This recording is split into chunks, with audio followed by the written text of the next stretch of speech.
Well, it's a very busy summit, Kirsty, so they've agreed a budget, and that involved settling a very damaging dispute involving Hungary and Poland.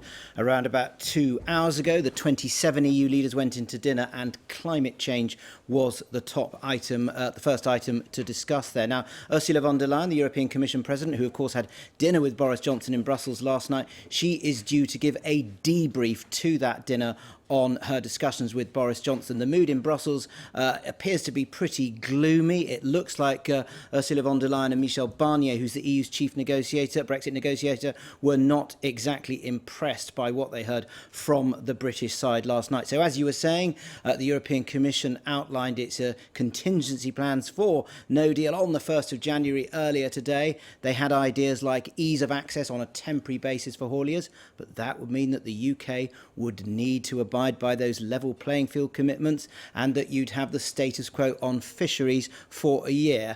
Both of those at the heart of the negotiations, so I don't really think they'll be flying over here. Yeah, but with only 3 weeks to go to work it out, what's the mood in Downing Street, and what's Boris Johnson actually saying? Well, it's a pretty bleak message, as you were saying, from Boris Johnson tonight. He's essentially saying, prepare for no deal. Now, the mood in number 10, it was downbeat after the dinner last night. It is still downbeat. The Prime Minister briefed his cabinet. He has complete backing from the cabinet. If he's in a position where he has to go to the House of Commons with no deal, he will absolutely get the backing of his party, although there are some misgivings in the Conservative Party about the prospects of no deal. But he tried to strike an upbeat note in the television interview he did this evening. He said, look, I'm willing to go the extra mile. I'm willing to go to Paris. I'm willing to go to Berlin. I think the view in the EU is no. We have an official chief negotiator, that's Michel Barnier, and for you, Boris Johnson, you need to address your concerns to Ursula von der Leyen. So look, it is still possible that we will get a trade deal, but with all the focus on no deal, I've been taking a look at the politics around that.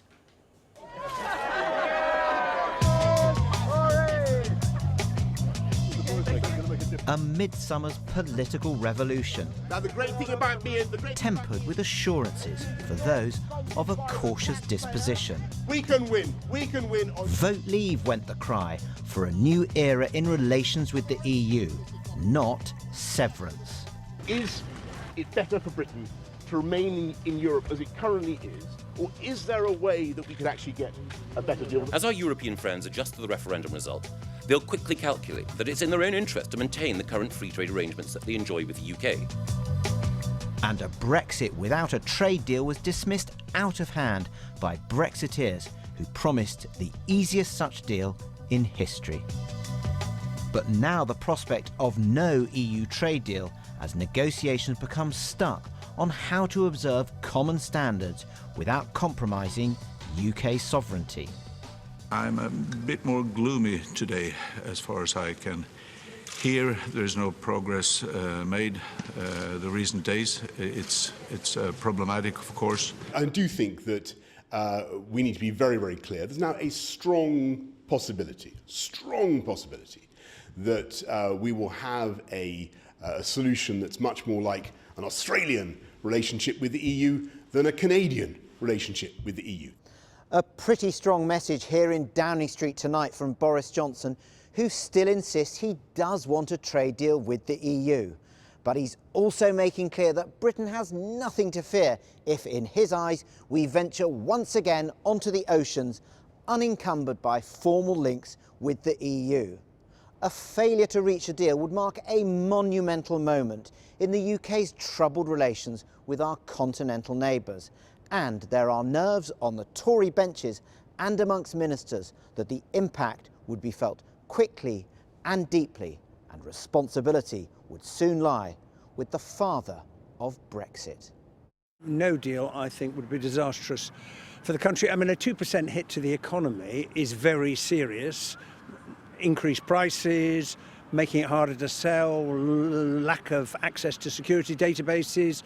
And I think industry rolls their eyes when they hear people say, oh, well, no deal's fine, we'll prosper mightily. That's the words of the Prime Minister.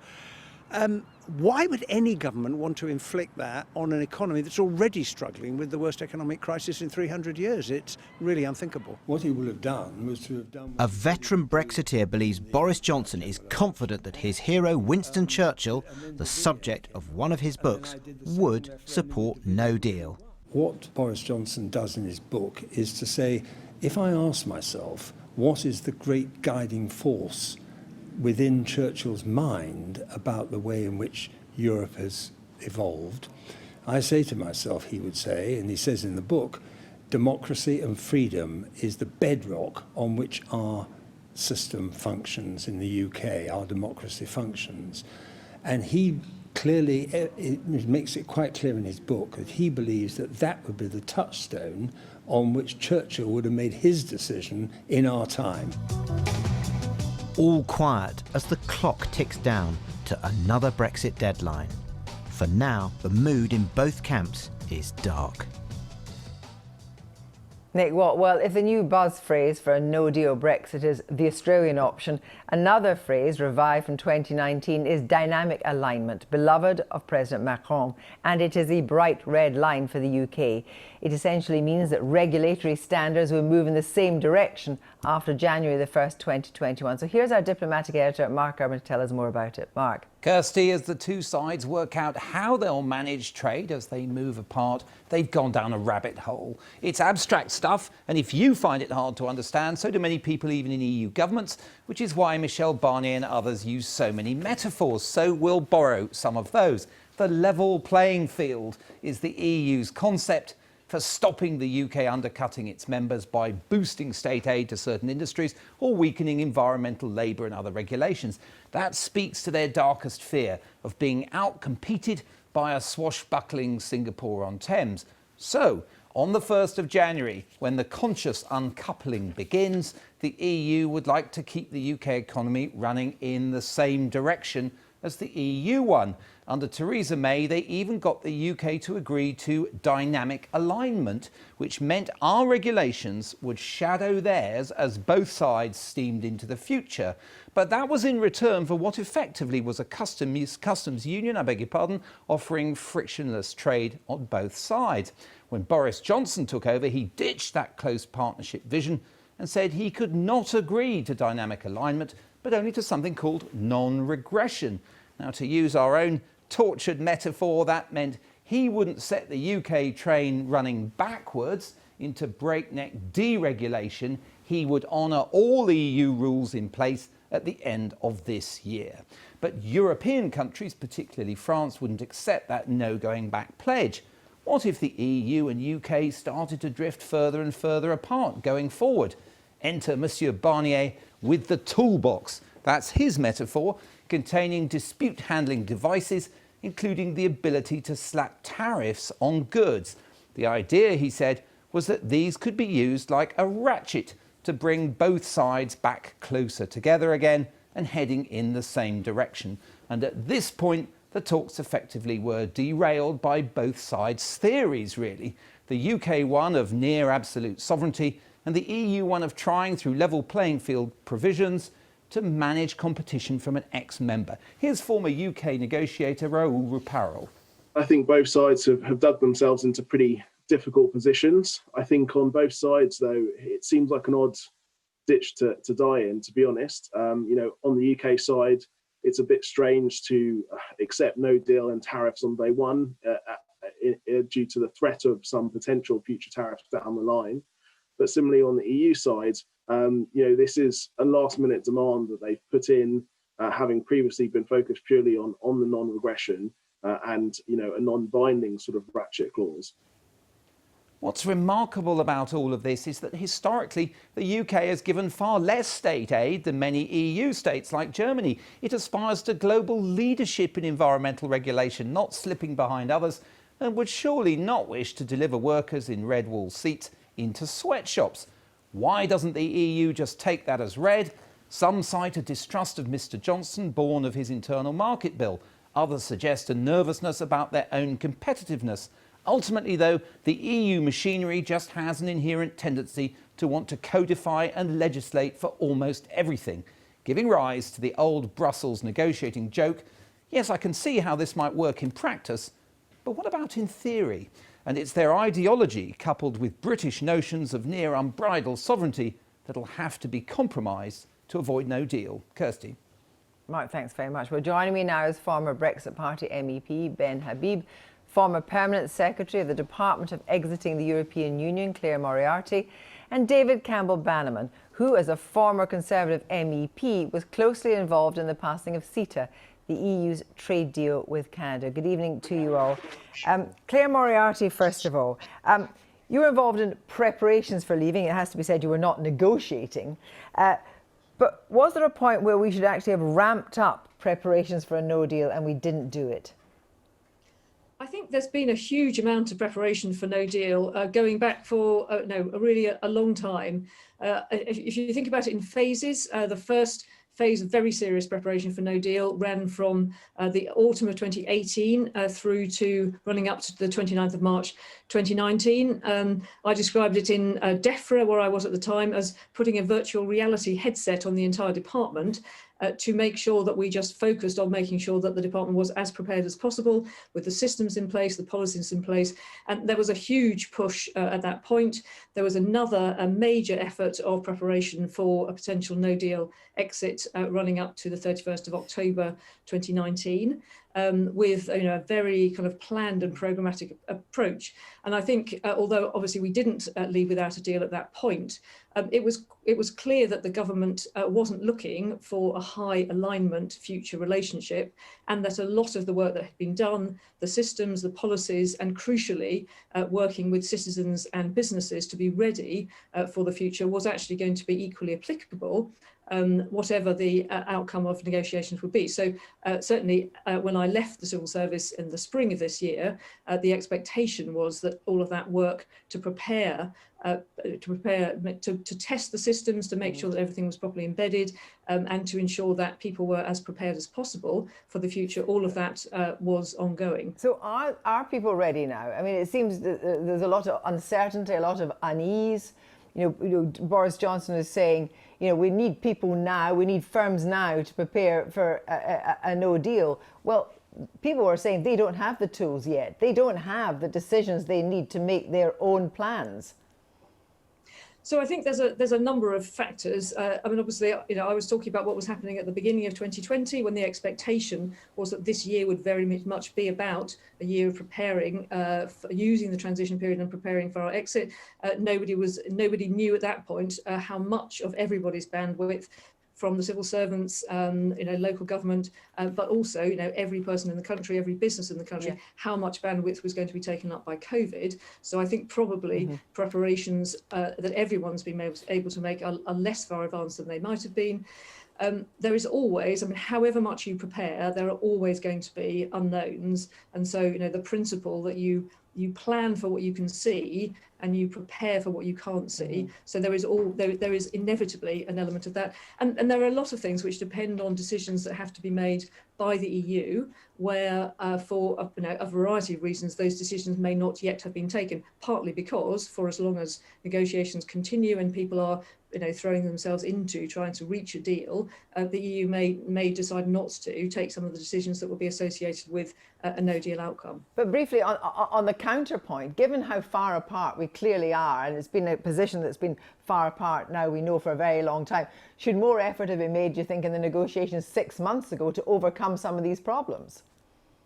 Well, I can't for what's happened in the negotiations. I'm sure that people will have been working very, very hard in the negotiations to reach a deal, but there are very important points of principle on both sides, as your previous reports made clear. And I mean, this government, as I said, has always been very clear about the desire to retain autonomy. The EU has some very important principles that it follows. These are important points of principle in a big negotiation.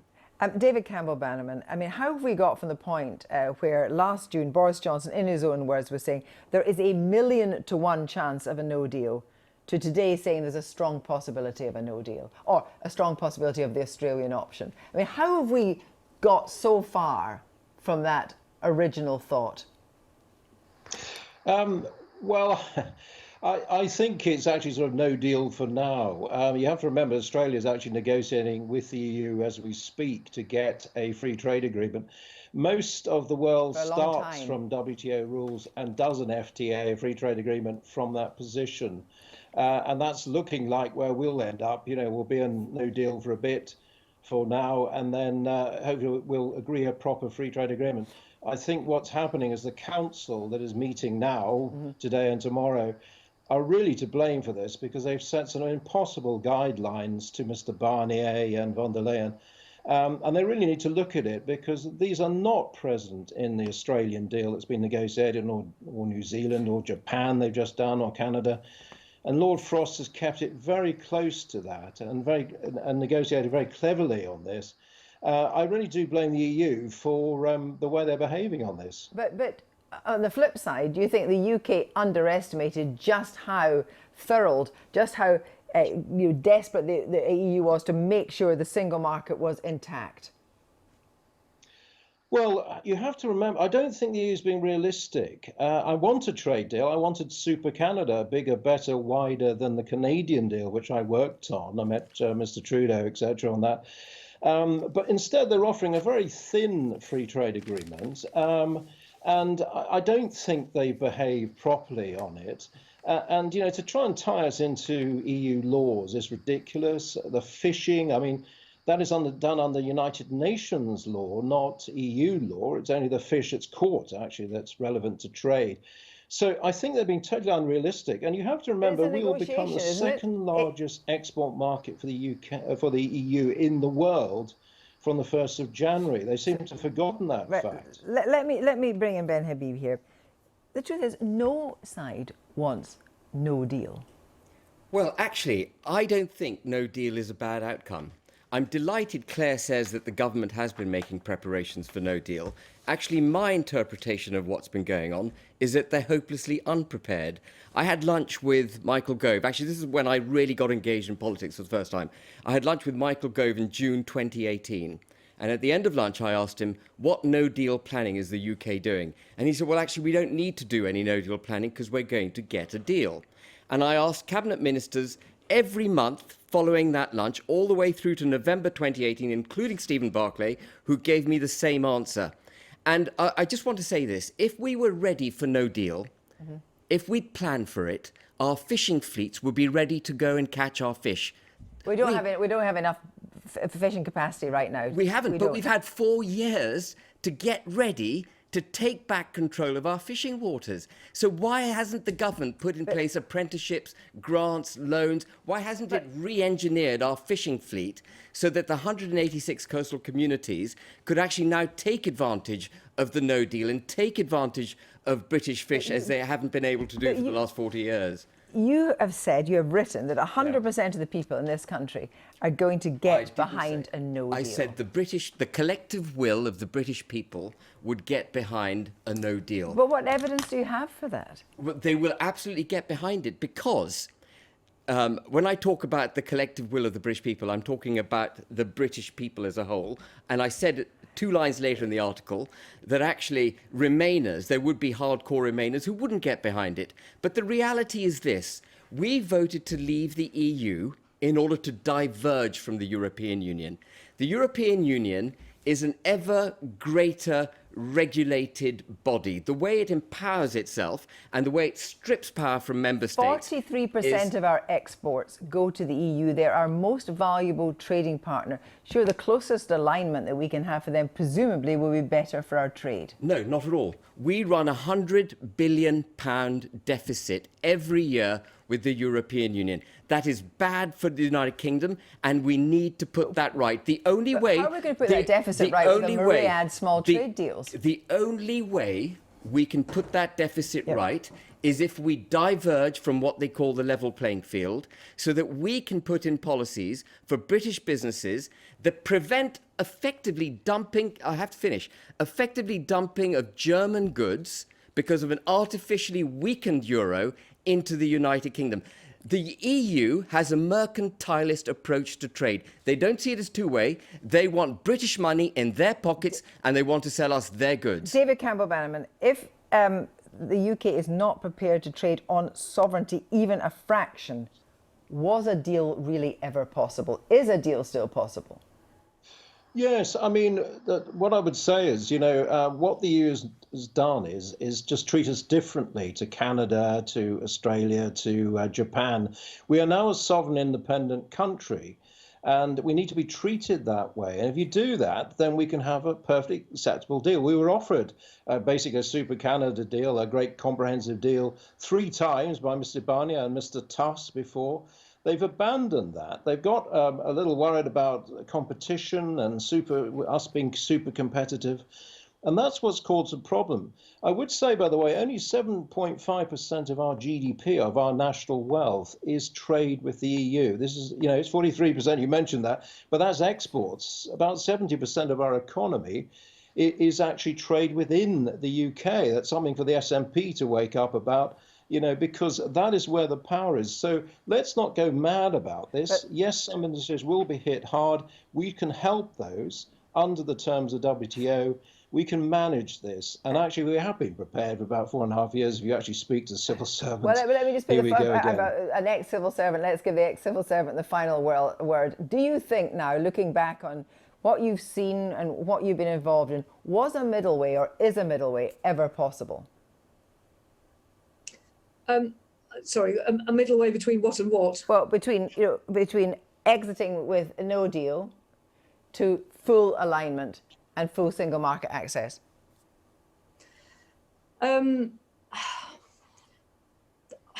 That is the $64 million question. It was what we all spent a huge amount of time working towards. I think, in a sense, we'll only know by waiting to see the outcome of the negotiations, because that's what the negotiations are trying to achieve. If they can't reach that, if the points of principle are so far apart that there is no agreement to be reached, perhaps that will tell us that we couldn't ever get there. But for as long as there is the possibility of further negotiation, you can't say that it's not possible. Thank you all very much indeed.